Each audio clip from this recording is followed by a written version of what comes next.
Belonging in Utah is back after a brief hiatus, and we're picking up right where we left off and learning about Black history stories from Moab. Jamie McGuire has the latest story in a local newspaper that's bringing more awareness about African Americans who've contributed to the growth of the southwest region of our Beehive State.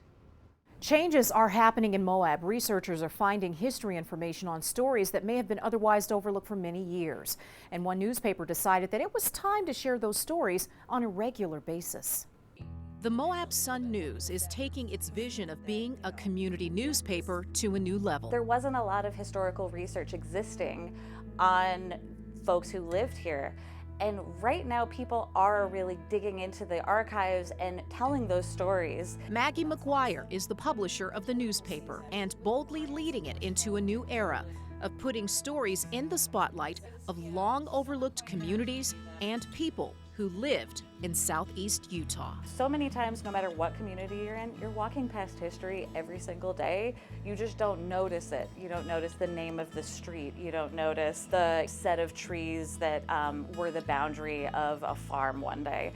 And I like being able to tie stories to those things because then they're unforgettable to people. Grandstaff Canyon, being named after Moab's first Black frontiersman, is an unforgettable landmark the paper featured. And folks over at the Moab Museum and other places have been really amazing in trying to do the active work to recover that history to be able to tell those stories. The newspaper saw an opportunity to share research findings on its platform. That included stories on Utah's Black history from the southeastern part of the state. The American Southwest in general has such a complicated story, but also a story of people coming out west to remake themselves. For many years, entertainment and local media painted a picture of life in the Old West in a certain way. It's just unfortunate that sort of the sanitized version that we've got looks a lot like every other place, you know, fairly white.